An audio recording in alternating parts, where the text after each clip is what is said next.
Welcome. We are in a live stream. We're in YellBRo Lite, but this video is going to be kind of interesting because it's kind of going to be pseudo light, kind of like that light that Metric was talking about when they said false lights trying to replace the sun and shit. That might be what this is about. Who knows? Maybe. Yes? No? Huh? Sure. Before I get started, don't forget to share, support, hopefully donate to all the links in the description box. Every single one of them, except mine and OCB's.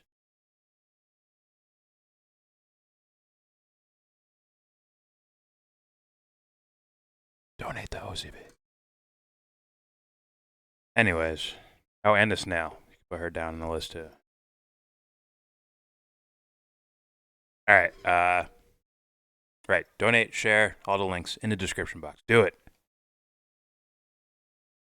Alright, so we have a video which was requested by the duck herself. Name of the video, Google's The Selfish Ledger. Leaked internal video. Hear me echoing.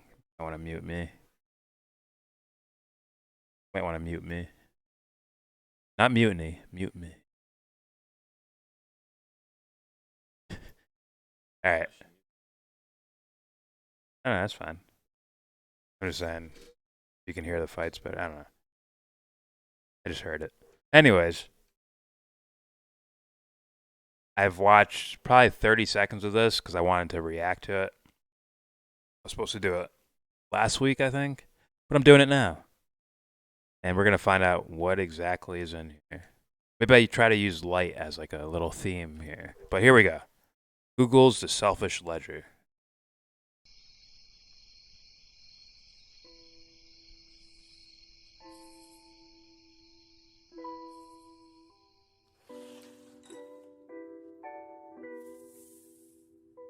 This man is Jean-Baptiste Pierre Antoine de Monnet, Chevalier de Lamarck. In 1809, 50 years before Darwin published The Origin of the Species, he wrote what is widely recognized as the first comprehensive theory of evolution. His book, De Philosophie Zoologique, introduced the notion of an internal code within every living thing, which, when passed down through successive generations, defined the physiological characteristics of a species. At the center of Lamarck's theory laid what he called the adaptive force. He believed that the experiences of an organism during its life modified this internal code, and upon reproduction, this modified version was passed down to its young. I'm sure I've gotten past this point, but I'm pretty sure this is not exactly what the video is about, but I still want to say this anyways. I thought about that in regards to like something like morphic resonance from Rupert Sheldrake, where it's like, oh, maybe certain behaviors we do here will be passed on in a woo-woo way to maybe it'll be a part of their initial conditioning, right? I've considered that, and also the idea of epigenetics, which I think is more of what he's talking about, not exactly the woo-woo stuff. But I just wanted to say that. All right, here we go.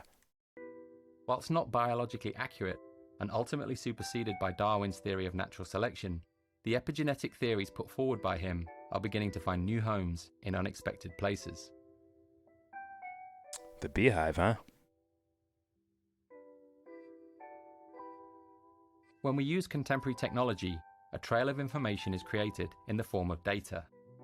When analyzed, it describes our actions, decisions, preferences, movement, and relationships. This codified version of who we are becomes ever more complex, developing, changing, and deforming based on our actions.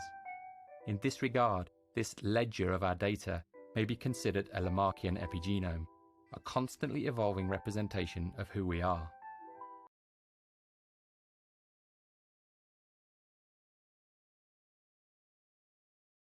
I'm pretty sure the reason why you do certain things is also very, very important. In fact, that might actually be more of the actual thought or pattern or behavior than the actual end result of what you see. There's someone drinking water, right? I'm drinking a glass of water. Oh, Bob drinks water. Like they mark it down and what time he did it and all that shit. Like, we understand Mark more. Like, whoa, whoa, whoa, whoa, whoa. There's so many layers that you're just absolutely ignoring that are probably so deep ingrained that the person themselves might not even recognize. Like, well, let's look at like a possible chain reaction. I drink water because I'm thirsty. I recognize thirst and try to, what's the word? Relinquish? What's the word? Replenish. I feel the thirst. I replenish myself. Why do I replenish myself? Because I want to survive. Why do I want to survive? I want to survive so that, like, right? So I can do something in the world. Why do you want to do something in the world? Like, just seeping down the fucking layers, further and further down.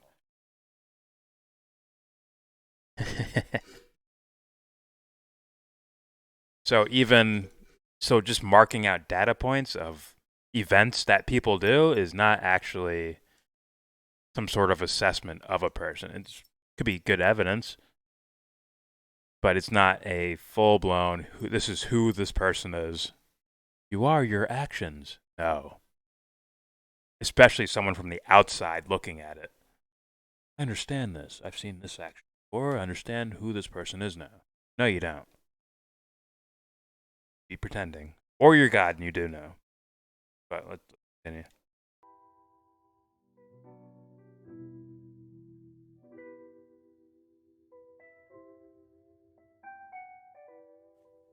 By the way, that's multifaceted of a criticism because there are people that do that just in politics. They look at, I don't know, a George Bush or a Joe Biden and say, "You're evil," all based on the action they see in front of them, or even they're like cheering on their death when they die and shit like that. Right? You're getting the on the surface thing. You better be fucking God and know those further deeper layers. Right? You'll hear me try to guess and get like throw some sort of guess or estimate or this is the best I got with my assessment of things, or based on what I experienced or something like that. Some people are like, yeah, bad guy, need to kill, get rid of them, or hope they die and cheer it on. And it's like, did you guys go through? You guys know those backroom layers? They do the fucking work. Yes, I do think that is damaging yourself.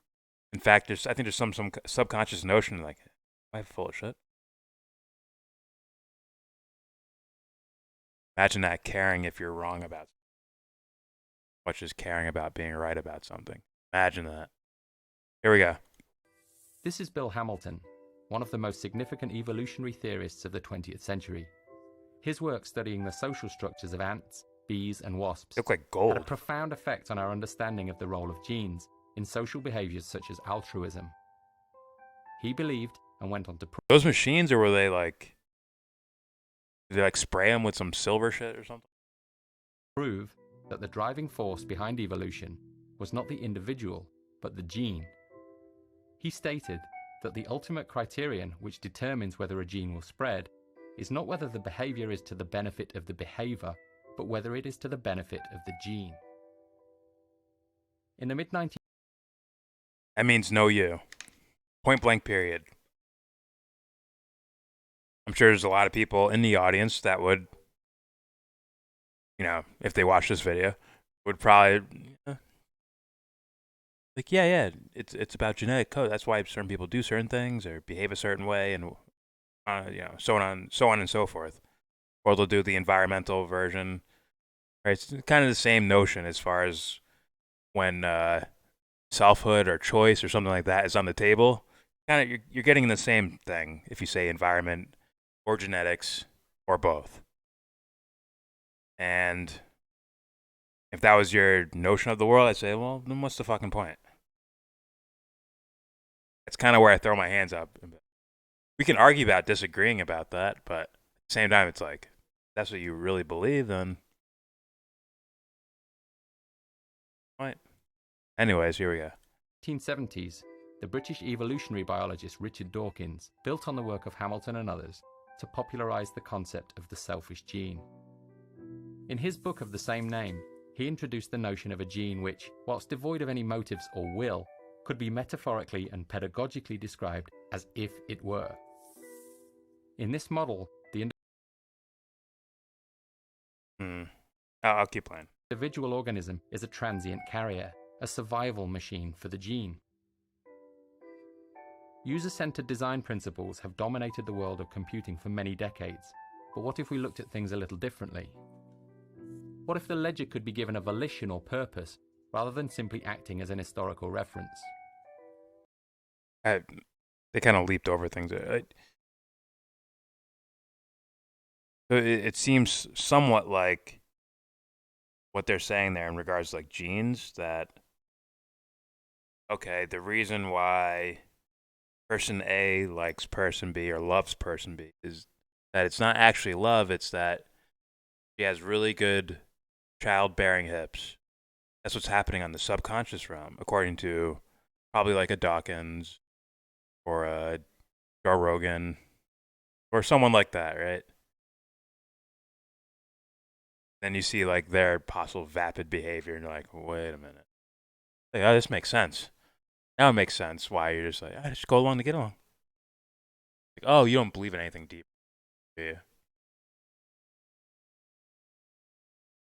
You chose your wife for her hips, didn't you? You did that, though. Why do I have to do that? Anyways, here we go. What if we focused on creating a richer ledger by introducing more sources of information? What if we thought of ourselves not as the owners of this information, but as custodians, transient carriers, or caretakers?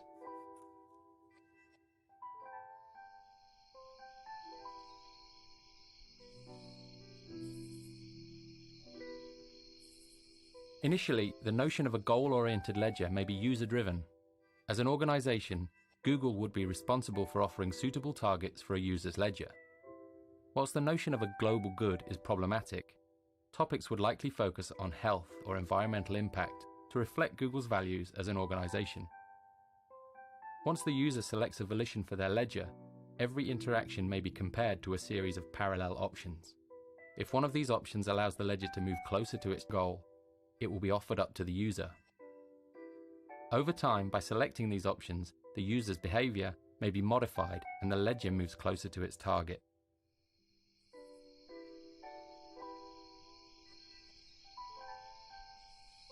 I'm still trying to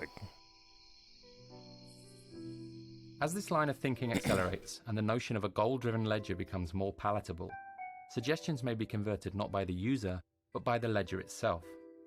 In this case, the ledger is missing a key data source, which it requires in order to better understand this user. In order to plug the gap in its knowledge, the ledger begins searching for a device which delivers the required data when used. From this list, the ledger begins sorting the options most likely to appeal to the user in question. In situations where no suitable product is found, the ledger may investigate a bespoke solution. By analyzing, but it's like, hasn't that already? I'm assuming this is a decently old video, right?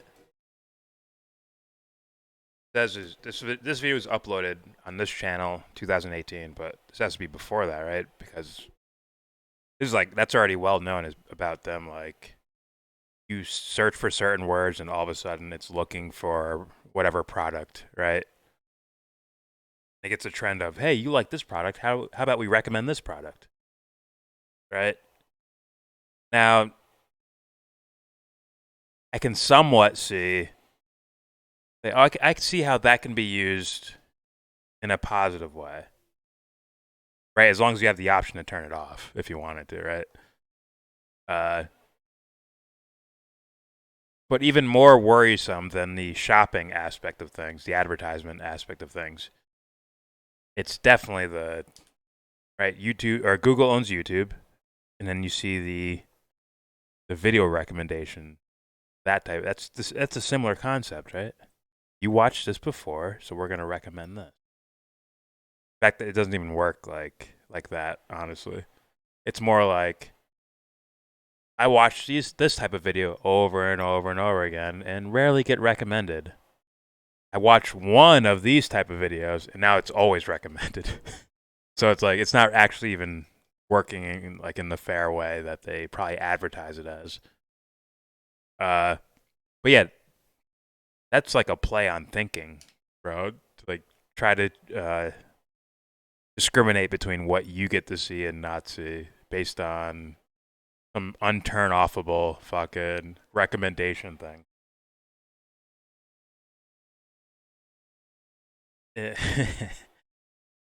It can appear more pernicious just on the surface looking at it because that's your content, right? That's more of the you part than your shopping list, right? You would think that would be closer to you than the fucking shopping list, right? Hey, what are you into?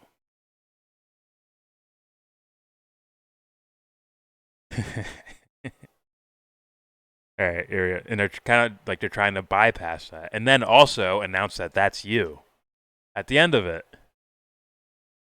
So not only are they trying to bypass you, like looking up content, information, whatever the fuck you might be into, not only are they bypassing that, but then they're also selling back to you that hey, that is you. You are that search engine. If I go through your history, that's you. Your data. See, we have it. That's fucking weird on multiple levels. And honestly, intelligent people should like giggle at that. Like, huh? Yeah. Keep moving. Being real, man. Google should be like that notion from Google should be on the street with like a cardboard fucking sign. Please use me. Please. What happened?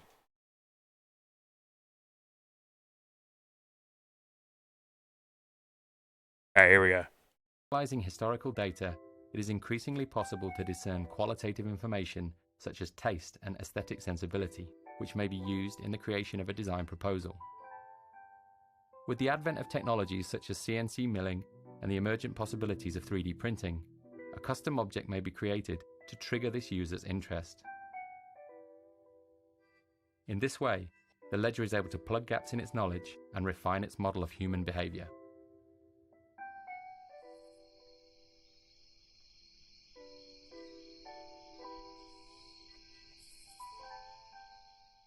User data has the capability to survive beyond the limits of our biological selves, in much the same way as genetic code is released and propagated in nature. By considering this data through a Lamarckian lens, the codified experiences within the ledger become an accumulation of behavioral knowledge throughout the life of an individual. By thinking of user data as multi-generational, it becomes possible for emerging users to benefit from the preceding generation's behaviors and decisions. As new Like I said, in my opinion, intelligent people should giggle at these type of notions. Okay, who's determining that something's an improvement over the past? Usually an individual does that to themselves, saying, I did this, I don't like this, I changed this. I am now this, which I am deeming is better than the way I once was. Passing passing these things on like they're I don't know, like it's a science project, like it's science. It's where it's like Newton led to Einstein, led to Neil deGrasse Tyson, and it led to like that shit. I know Neil deGrasse Tyson doesn't belong in there, but just saying that notion of like you passing on what behaviors, people are going to want a reason for it. If they don't want a reason, are they really? Sorry, just going to get to Sarian level. Like, are they expressing the fullness of a human being? Maybe those words might fit better. If they don't have like their own existential reason or this, or that. Like, are you man or machine? Talking about your thinking. Right underneath it, I'll be like, yeah, for sure. There's like, it's like anything in the universe. Yeah. There's that sense of spirit or woo woo to it. But you recognize, like, are you just at machine level, or like organic machine level? Oh, machines are made of screws and metal and blah blah blah. It's like no. This is a type of thinking. Are you a mechanical thinker? Here we go. New users enter an ecosystem, they begin to create their own trail of data. By comparing this emergent ledger with the mass of historical user data, it becomes possible to make increasingly accurate predictions about decisions and future behaviors. We've heard this story before. We've went over this in videos. We're going to predict your future behavior because we're going to dictate your future behavior. Or attempt to. They're attempting to. They're probably going to fail and it's going to turn into something really bad, but they might attempt to. Here we go. As cycles of collection and comparison extend, it may be possible to develop a species-level understanding of complex issues such as depression, health, and poverty. Our ability to interpret user data, combined with the exponential... I want to ask the guy, like, the whole team that worked on this, could you individually make this fucking commercial? Was this someone's vision or something like that? Or did you borrow advertisement agency over here? Vocal acting course or a student over here? Audio technician over here, or audio engineer? Screenwriter over here? It's like, whoa. All hail Google. Would any of you done this if they didn't pay you? It's another question. There's so many factors. All right, here we go. It's like, oh man, maybe that's it. Something that just popped into my head right now. It's like, I wonder if this idea of simplicity is like, you know what? Like people just, like tapped out. Said, let's just make everything simple. How do you make things better? Get money out of politics.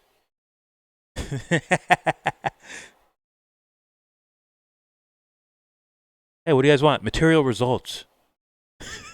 It's like, are you whittling things down to its by far like intellectually simplest to look at, and you're calling it correct because it's.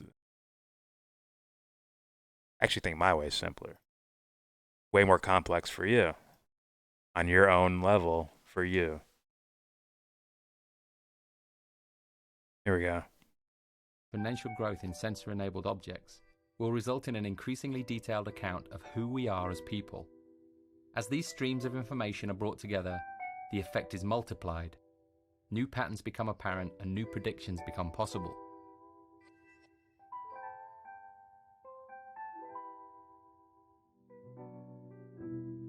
Oh, can't fucking wait. Behavioral sequencing. And this wasn't supposed to be out, was it? Sebs, this wasn't supposed to be released or something? Of course not. Like, oh, John, it's too soon. Wait a couple years, then we'll release it.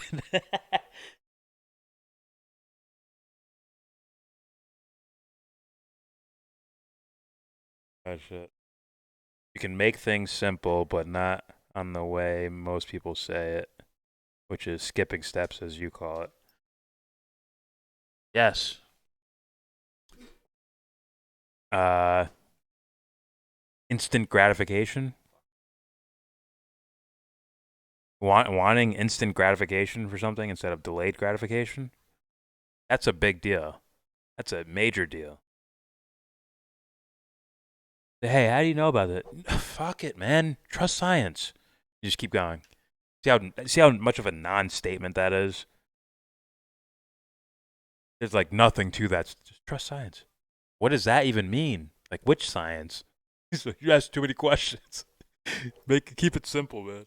Yeah, guys, it's easy. Just trust science. The fuck. Here we go.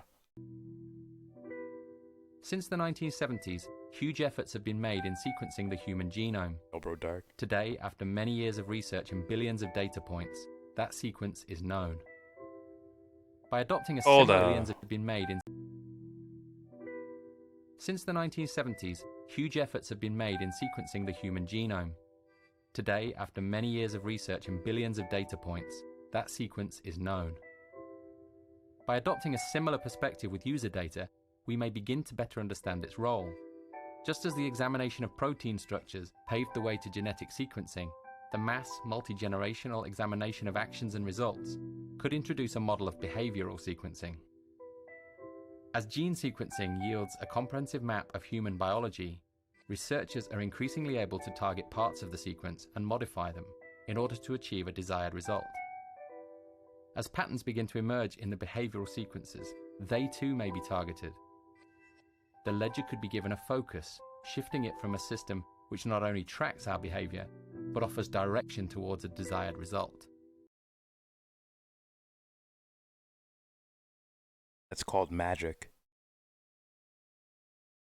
That's magical thinking at the degree. If you have someone that's that possessed, like that possessed with that ideology or mysterium or whatever, they're that possessed, and you start seeing this self-fulfilling prophecy of this shit, it gets really scary. Like violently scary.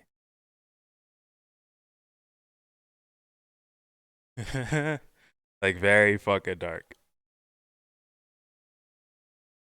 It's like, oh, there must be some sort of some sort of, what's the word? Anomaly. There must be some sort of anomaly in the data that's causing people not to just follow exactly what we're trying to do here. There must be undesirable things here. We must get rid of them. But we can't just do that. We need an excuse. Okay, we'll let this bomb off. We'll blame this type of data.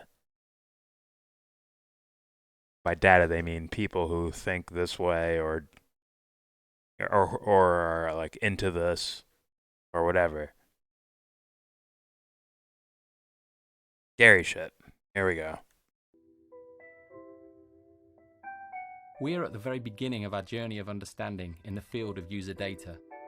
By applying our knowledge of epigenetics, inheritance, and memetics to this field, we may be able to make mental leaps in our understanding, which could offer benefits to this generation, to future generations, and the species as a whole. What I get worried about? Well, another thing I get worried about is that maybe they attempt trick or propagandize or whatever, mind melt people, especially young people, into believing, like almost like scaring them into this being correct. Almost like, because look, if you want to change the ego around, if you want to manipulate the ego, what they do is throw a little thing that'll scare the shit out of it. Or threaten it. Or not threaten the ego itself, but threaten, someone's own sense of themselves. Threatening certainly, oh, you are your body, so we just threaten the body. That's how you're thinking. They do is threaten the body. Watch them fucking flutter. Once they're fluttering, here comes some ideas we can just pepper in. Boom. Why does Jordan talk about conditioning so much? First of all, it's for the, the existential sense of someone like discovering and or creating who they are and all that stuff. But it's also for this type of stuff, the pernicious shit, where it's like, is it possible there's people out here trying to do creepy things like that? If Google's been tied to the military and the government and shit like that, and the military tried to make goats explode with their minds, how is this so far out of the realm of possibility? Guess what? Let's say an Elon Musk or any of these fucking type of guys, Ray Kurzweil, let's say these guys actually believe what they're saying. Look who. Why do we know their names? Oh, they're rich and famous guys. Do you think they could have some leeway towards getting something done? Because they're as open as anything. That's like their type of thinking. All right, it lasts like 30 seconds.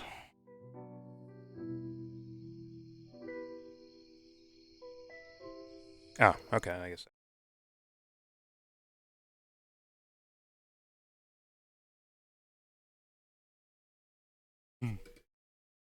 That's part of it too. You know, look where it's went. It went from like tweak their tweak their DNA to make them behave better, right? That's more of like the maybe what the Nazis were into in the 1950s, all that shit, right? James Watson's guys. The other guys come in like, well, no, we're more progressive. Let's change their environment, and that'll get them to behave better. Guess what? We have guys who are progressive, thought leaders, Marxist Leninists, whatever the fuck group name they're called. These guys believe about change the behavior. We'll change the environment. We change their behavior. That's all they are. We need material differences. I can't wait.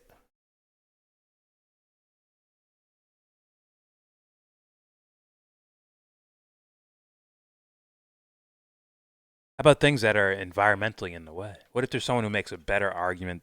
They can argue something better than they can. It's in opposition to their idea. What do you do with that? They're fucking up the environment for you, bro. The environment you're using to mind melt people into following this sensibility or this idea, someone talking against it is getting in the way. So what do you got to do with them? I don't get it.